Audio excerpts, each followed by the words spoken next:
NEET 2025 को बचे हैं अब सिर्फ 7 दिन। The thing must be going on through your mind must be कि अब क्या करें इस टाइम पे, मॉक टेस्ट दें कि रिवाइज कैसे करें, इतना सारा सिलेबस है, अब 7 दिन में कैसे हम लोग पूरा ओवरव्यू ले लें, कैसे होगा, इतना सारा सिलेबस है, 2 NCERTs और उसमें तो 4 NCERTs हैं, कैसे हम लोग ख़त्म करेंगे उस चीज़ को।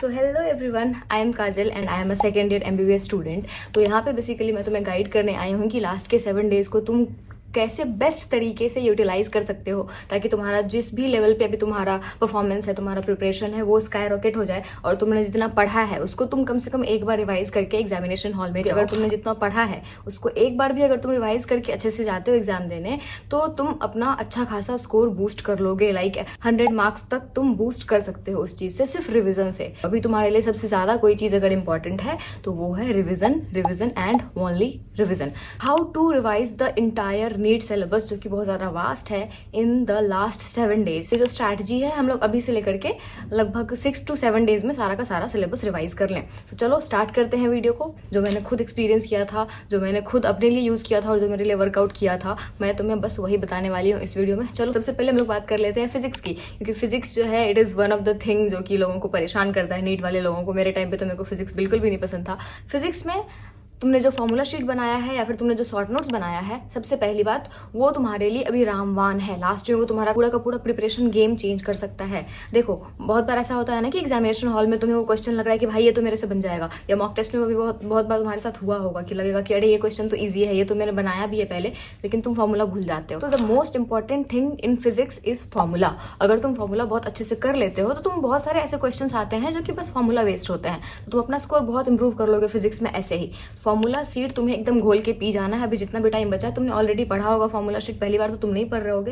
और अगर तुम्हें मान लो कि कोई ऐसा फॉर्मूला है जो कि एकदम याद ही नहीं होता, तुम लिख लिख के उसको याद करो, या फिर उससे भी ज्यादा तुम क्या कर सकते हो, अगर कोई ऐसा एक फॉर्मूला है जो कि तुम्हें बिल्कुल याद नहीं हो रहा, तुम उस पर 1 से 2 क्वेश्चन उठा करके प्रैक्टिस कर लो। बेसिक क्वेश्चंस, ऐसा नहीं कि बहुत एडवांस क्वेश्चंस, बेसिक क्वेश्चंस उठाओ, तुम उसको सॉल्व कर लो, वो फॉर्मूला तुम्हें बहुत हद तक याद हो जाएगा, उसके बाद तुम उसको नहीं भूलोगे। मेरे प्रिपरेशन टाइम में सबसे ज्यादा जो मैंने रिविजन के लिए यूज किया था वो था मार्क्ड क्वेश्चन। जितने भी मैंने मॉक टेस्ट दिए थे और जो भी मैंने PYQ सॉल्व किए थे उसमें मैंने क्वेश्चन मार्क करके रखे थे, जो कि तुमने भी मार्क करके रखे होंगे। तो अभी फिजिक्स में तुम 3 ही चीजें करोगे, तुम फॉर्मूला रिवाइज करोगे, तुम शॉर्ट नोट्स रिवाइज करोगे, एंड थर्ड थिंग इज कि तुमने जो मार्क्ड क्वेश्चंस है तुम्हारे पास, जो भी तुमने मॉक टेस्ट दिया था, PYQ सॉल्व किया था, उस टाइम पे तुमने जो क्वेश्चंस मार्क करके रखे थे, सिंगल स्टार, डबल स्टार और ट्रिपल स्टार क्वेश्चंस, तुम उनको रिवाइज करोगे, तुम उनको वापस से सॉल्व करोगे बैठ करके खुद से, और जल्दी जल्दी सॉल्व करके। और उस तरह से क्या होगा ना कि तुम्हारा जो प्रॉब्लमेटिक एरियाज है वो जल्दी जल्दी तुम्हारा रिवाइज हो जाएगा, और बाकी ईजी क्वेश्चन जो है वो तो तुमसे बन ही जाएंगे फॉर्मूला बेस्ड पे। ठीक है, एक बोनस टिप मैं देना चाहूंगी जो मैंने अपने टाइम पे यूज किया था। अभी तुमने यूट्यूब पे तुम देख रहे होगा ना कि बहुत सारे मैराथन सीरीज चलते हैं, या फिर 1 शॉट लेक्चर्स जो होता है वो रिविजन वाले होता है ना, कि इतने घंटे में पूरा फिजिक्स का सिलेबस रिवाइज कर पा रहे हैं। तो उससे मैंने किया था, that was quite effective for me.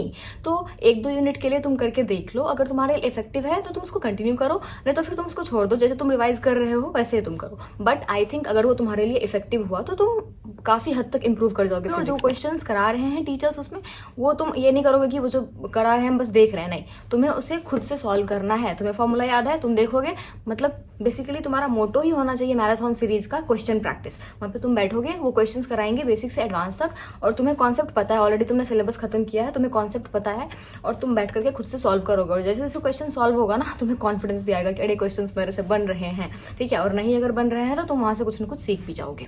और तुम 2 दिन असाइन करो पूरे फिजिक्स के लिए। एक दिन में तुम 11th का फिजिक्स रखो और दूसरे दिन में तुम 12th का फिजिक्स रखो। मैक्सिमम तुम 2.5 दिन में तुम्हारा पूरा फिजिक्स इस तरह से निपट जाएगा। मतलब होता है कि जो तुम्हें मुश्किल लगे वो तुम पहले करो। तो जो भी तुम्हारा वीकर सेक्शंस है, वीक एरियाज है, उसको तुम पहले करोगे, और जो तुम्हारा स्ट्रॉन्ग है उसको तुम बाद में करोगे। आई सेड कि तुम्हें वीकर एरियाज पहले करने हैं, जो तुम्हारा वीक टॉपिक्स है वो पहले करने हैं। तो अभी तुम ये नहीं कर सकते कि तुम पहले मॉक टेस्ट दोगे, फिर तुम देखोगे कि ये मेरा एरिया वीक है, और बहुत लोग तो वो कर भी नहीं पाते हैं। उसको एनालाइज करने में बहुत टाइम लगता है, बहुत टाइम जाता है कि यार ये गलतियां हो रही है और इसके कारण पता चल रहा है कि मेरा ये टॉपिक वीक है। I have a solution, so test my skills has been launched. ये तुम्हें बताएगा कि तुम्हारा कौन सा एरिया जो है वो ज्यादा वीक है, और इतना ही नहीं, वीक एरिया जो है उसके बेसिस पे वो तुम्हें पूरा का पूरा मॉक डिजाइन करके भी देगा। टेस्ट माई स्किल्स जो है वो एक मॉक, और तुम बोल सकते हो टेस्ट सीरीज प्लेटफॉर्म है, जिसने कि अपने AI को ट्रेन किया है on the basis of NCERT, जो पास्ट ईयर क्वेश्चंस आए हैं नीट में। ठीक है, 10 ईयर के पास्ट पेपर्स होते हैं, वो सारे को उन्होंने उसके बेसिस पे ट्रेन किया है अपने AI को, और वो तुम्हें तुम्हें कस्टम बना करके देगा मॉक टेस्ट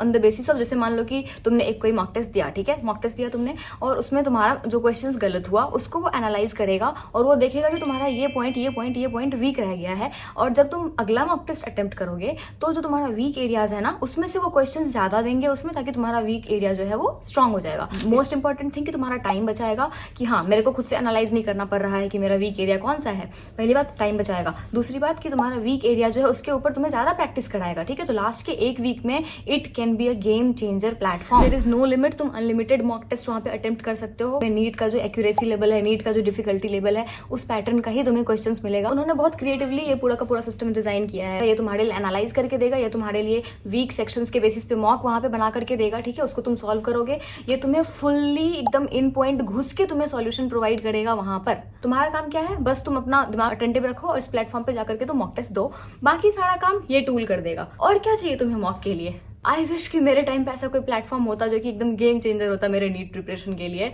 या और मोस्ट इंपॉर्टेंट थिंग इज कि अभी तुम्हें ये रिवीजन के लिए बहुत ज्यादा हेल्प कर सकता है। मान लो कि तुम्हें कोई एक यूनिट रिवाइज करना है, ठीक है, तो तुम उसके चैप्टर वाइज तुम एक यूनिट उठाओगे, उसका मॉक दोगे, पूरा फीडबैक देगा, एनालाइज करेगा कि हाँ आपका ये वाला पार्ट वीक है, तुम उसको उठाओगे, तुम उसको रिवाइज करोगे, उस पर एक दो क्वेश्चन सॉल्व करोगे और तुम्हारा रिविजन चुटकियों में हो गया। I mean how easy is that? Most interesting feature कि तुम वहां पे जितना नया मॉक दोगे ना वो वापस से पूरा का पूरा रीफर्निश होगा, और फिर एक ऐसा मॉक आएगा जो कि पीवाईक्यू बेसिस पे होगा, एनसीईआरटी बेसिस पे होगा, कंप्लीटली फ्रेश मॉक होगा। ऐसा नहीं कि वापस से क्वेश्चन रिपीट हो जाएगा पिछले मॉक का, नए क्वेश्चन होंगे तुम्हारे पास, लेकिन जो बेसिक जो पीवाईक्यूज में आए हैं कॉन्सेप्ट्स उन्हीं बेसिस पे होंगे। तो एक तरह से तुम पीवाईक्यू बेसिस का मॉक दे रहे हो, जो कि हर कोई चाहता है कि भाई मेरे को कोई तो बता दो कि पीवाईक्यू बेसिस का मॉक मेरे को कहाँ पे मिलेगा। और अगर मैं कोई टूल सजेस्ट कर रही हूँ तो ऑब्वियसली उसमें कोई ना कोई बात होगी। Your first mock test is completely free, तो वेट किस चीज का कर रहे हो? जाओ जल्दी जाओ और साइन अप करो और जल्दी जल्दी टेस्ट दो, और एक वीक में अपने स्कोर को काफी हद तक तुम स्काई रॉकेट करो, और रिवीजन में तो तुम्हें ये हेल्प करेगा ही, ठीक है। तो मैंने डिस्क्रिप्शन में उसका लिंक दिया हुआ है, कोई भी क्रेडिट कार्ड या ये सब लफड़ा नहीं है पेमेंट करने के लिए। तुम जाओ पहला मॉक दो अभी के अभी, उसका एनालिसिस देखो। अब हम लोग बात करते हैं कि तुम केमिस्ट्री का रिवीजन कैसे करोगे। तो केमिस्ट्री में हम लोग सबसे पहले बात कर लेते हैं कि तुम फिजिकल केमिस्ट्री का रिवीजन कैसे करोगे। फिजिकल केमिस्ट्री के लिए सबसे ज्यादा इंपॉर्टेंट है फॉर्मूलाज।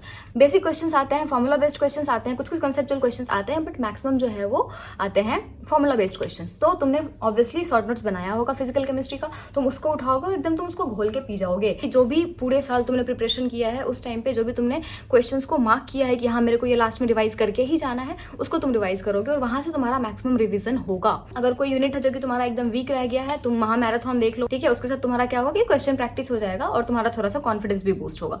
नेक्स्ट अगर हम लोग इनऑर्गेनिक केमिस्ट्री की बात करें, इनऑर्गेनिक केमिस्ट्री के लिए एक्सेप्शंस बहुत ज्यादा जरूरी है, ठीक है। ये तुम्हें स्टार्टिंग से मैंने बताया है कि एक्सेप्शंस बहुत ज्यादा जरूरी है, तुम एक्सेप्शंस रिवाइज करो। अगर एनसीईआरटी उठाओ, देखो केमिस्ट्री में अगर कोई पार्ट है जिसमें कि एनसीईआरटी बहुत ज्यादा इंपॉर्टेंट है तो वो है इनऑर्गेनिक केमिस्ट्री। इनऑर्गेनिक केमिस्ट्री में तुमने स्टार्टिंग से एनसीईआरटी में अंडरलाइन किया होगा, हाईलाइट किया होगा कि हाँ ये इंपॉर्टेंट है, ये इंपॉर्टेंट है। तो अभी तुम पूरा एनसीईआरटी नहीं पढ़ सकते, उतना टाइम नहीं है तुम्हारे पास, ठीक है। तो तुम बस क्या करोगे, जो तुमने हाईलाइट किया है, जो तुमने अंडरलाइन किया है एनसीईआरटी में, तुम बस उतना ही करोगे, उसको जल्दी जल्दी तुम रिवाइज करोगे। नेक्स्ट अगर हम लोग ऑर्गेनिक केमिस्ट्री की बात करें, ऑर्गेनिक केमिस्ट्री में रिएजेंट्स बहुत इंपॉर्टेंट है, ठीक है, नेम्ड रिएक्शंस बहुत ज्यादा इंपॉर्टेंट है। तो नेम्ड रिएक्शंस रिएजेंट्स का तुम्हारे पास जो लिस्ट होगा, जो तुमने बनाया होगा, उसको तुम रिवाइज करोगे अच्छे से। और एनसीईआरटी का इन टेक्स्ट क्वेश्चंस में अगर तुमने कुछ मार्क किया है या फिर पीवाईक्यूज में से कुछ तुमने मार्क किया है क्वेश्चंस, तो तुम उसको रिवाइज करो। एक चीज मैं तुम्हें फिजिक्स में ऐड कर देती हूँ, जैसे मान लो कि तुम फिजिक्स पढ़ रहे हो, पूरे दिन फिजिक्स पढ़ रहे हो, पूरे दिन फिजिक्स पढ़ रहे हो, तो तुम्हारा दिमाग होता है ना, एक टाइम के बाद तुम्हारे दिमाग में फिजिक्स घुसना बंद हो जाएगा। तो तुम उस पॉइंट पे तुम ये नहीं करोगे कि तुम सोशल मीडिया स्क्रॉल कर रहे हो बैठ के। उस जो ब्रेक होगा तुम्हारा फिजिक्स और फिजिक्स के बीच का जो ब्रेक होगा, उसमें तुम बायो का कोई एक यूनिट उठाओगे और तुम उसको रिवाइज करोगे। उससे क्या होगा कि बायो भी तुम्हारा साथ साथ हो रहा है और फिजिक्स भी हो रहा है और तुम्हारा ब्रेक का ब्रेक भी हो गया। तो वो मोनोटोन जो होगा ना कि अरे फिजिक्स पढ़ रहे हैं पूरे दिन, अरे अब नहीं हो रहा, 10 घंटे फिजिक्स पढ़ लिया, वो चीज नहीं होगा तुम्हारा। केमिस्ट्री में अगर हम लोग डे वाइज डिवाइड करें तो केमिस्ट्री में फर्स्ट डे जो है वो तुम इस तरह से करोगे। देखो फर्स्ट सेकंड डे तुम कौन सा करना चाहते हो वो तुम्हारे ऊपर है, बट मैं तुम्हें बताना चाहती हूँ कि पैटर्न तुम कैसे करोगे। जिस दिन तुम ऑर्गेनिक केमिस्ट्री उठाओगे उसके साथ तुम फिजिकल केमिस्ट्री उठाओगे। फिजिकल केमिस्ट्री थोड़ा सॉल्विंग टाइप का है, ऑर्गेनिक केमिस्ट्री जो है वो थोड़ा थ्योरेटिकल और रिएक्शंस टाइप का है, तो उसके साथ तुम फिजिकल केमिस्ट्री को बैलेंस करोगे। तो एक दिन में ऐसा नहीं कि एक दिन तुम बैठे और तुमने पूरा ऑर्गेनिक केमिस्ट्री खत्म कर दिया, नहीं, बिल्कुल नहीं। तो ऑर्गेनिक केमिस्ट्री के साथ फिजिकल केमिस्ट्री, इनऑर्गेनिक केमिस्ट्री के साथ भी फिजिकल केमिस्ट्री। तो फिजिकल केमिस्ट्री के लिए तुम एक अलग दिन नहीं निकालोगे। जब तुम ऑर्गेनिक केमिस्ट्री कर रहे हो और तुम उससे ब्रेक्स लेते हो, उस बीच में तुम फिजिकल केमिस्ट्री करोगे। जब तुम इनऑर्गेनिक केमिस्ट्री कर रहे हो, उसके बीच में तुम ब्रेक्स लेते हो, उस बीच में तुम फिजिकल केमिस्ट्री करोगे। तो साथ साथ में तुम्हारा फिजिकल केमिस्ट्री निपट जाएगा। और ये भी किस लिए, जैसे मैंने फिजिक्स के बीच में बायोलॉजी दिया था, उसी तरह से मैं ऑर्गेनिक और इनऑर्गेनिक के बीच में फिजिकल केमिस्ट्री दे रही हूँ टू ब्रेक योर मोनोटोन। अब हम लोग बात करते हैं बायोलॉजी की। तो बायो तुम्हारा स्ट्रॉन्ग पॉइंट है और उसे तुम्हें किसी भी हालत में स्ट्रॉन्ग ही रखना है। You can't afford to do गलतीज इन बायो। 11th का एनसीईआरटी एक दिन में, 12th का एनसीईआरटी एक दिन में। ऑलरेडी तुम जब फिजिक्स का कर रहे थे सिलेबस, उस टाइम पे तुमने बीच बीच में 3 से 4 यूनिट निपटा दिया है। और बायो में तुम क्या पढ़ोगे, क्या पढ़ोगे तुम बायो में? सिर्फ और सिर्फ एनसीईआरटी, और कुछ नहीं पढ़ना है तुम्हें। NCERT is the Bible, NCERT Gita, Quran, सब कुछ है तुम्हारे लिए। हम लोगों ने क्या किया, फिजिक्स के लिए हम लोगों ने 2 दिन दिया है, ठीक है। केमिस्ट्री के लिए हम लोगों ने 2 दिन दिया है, और इसके लिए 2 दिन, मतलब 6 दिन, ठीक। 6 दिन में तुम्हारा पूरा का पूरा सिलेबस रिवाइज करा दिया इस तरह से। और नीट से जस्ट एक दिन पहले का मैं तुम्हें कंसिडर नहीं करा रही हूँ, क्योंकि उस दिन का मेंटल स्टेट अलग होता है। बहुत लोग उस दिन पढ़ाई छोड़ देते हैं। और अगर तुम मान लो कि उस दिन पढ़ने के लायक बचते हो, तो तुम बस डेटा रिवाइज करोगे, तुम बस शॉर्ट नोट्स देखोगे, फॉर्मूला शीट देखोगे सारे सब्जेक्ट्स के। और एनसीईआरटी के बायोलॉजी में जो डेटा है, जितना भी डेटा अंडरलाइंड है, जो तुम भूलते हो बार बार, बस तुम वो देखोगे लास्ट डे। और उस दिन थोड़ा कम ही पढ़ाई करना, ज्यादा फोर्स मत डालना अपने दिमाग पे, ठीक है। बाकी इतना ही था। चीज को जैसे मैंने बोला है एग्जैक्ट वैसे ही करना। अपना दिमाग अभी लगाने के पास तुम्हारे पास टाइम नहीं है। मैंने तुम्हारा काम काफी आसान कर दिया है, खुद ही दिमाग लगा करके। तुम मत दिमाग लगाओ, जैसे मैंने बोला है वैसे एग्जैक्ट वैसे करो। और फिर लास्ट के एक दिन में तुम थोड़ा बहुत रिवाइज कर लेना, फॉर्मूला शीट्स वगैरह और एनसीईआरटी का डेटा, बस you will be good to go. बाकी अपना ध्यान रखो, अपने हेल्थ का ध्यान रखो, और थोड़ा सा अपने वेल विशर्स से जो बातें कर सकते हो वो बातें करते रहो। बाकी मिलते हैं अगली वीडियो में। पढ़ाई करते रहो। All the best, best of luck, और सब अच्छा होगा। ओके, और मिलते हैं अगली वीडियो में। Bye bye.